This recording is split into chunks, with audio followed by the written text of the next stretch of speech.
Hey everyone, welcome back. Today, we're diving into something super practical. How to add your EBT card to Apple Wallet in 2025. If you're using electronic benefits transfer for things like SNAP or other assistance programs, this update makes it easier than ever to manage your benefits right from your iPhone.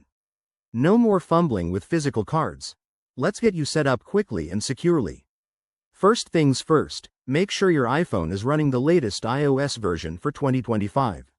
This is crucial because Apple has rolled out enhanced security features for wallet integrations. Head to Settings, General, Software Update, and install any pending updates. Once that's done, open the Wallet app. It's that little wallet icon on your home screen. Now, tap the plus button in the top right corner to add a new card. You'll see options for various cards, but for EBT, select Other or look for the Government Benefits section, which has been streamlined in this year's update. Enter your EBT card details carefully.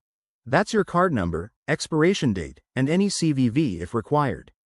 Apple Wallet now supports direct verification, so you'll be prompted to confirm your identity. This might involve a quick code sent via text or an app from your benefits provider. After verification, your EBT card will appear in your wallet. But wait, there's more. In 2025, you can set up auto reload for eligible benefits or even use it for contactless payments at stores. One tip: always double check that your card is active and has funds before adding it, as this prevents any verification errors. That's it, you're all set. Adding EBT to Apple Wallet not only makes your life easier but also keeps your information safe with Apple's top-notch encryption. If you run into any issues, reach out to your benefits provider or Apple support. Give this a try and let me know in the comments how it goes.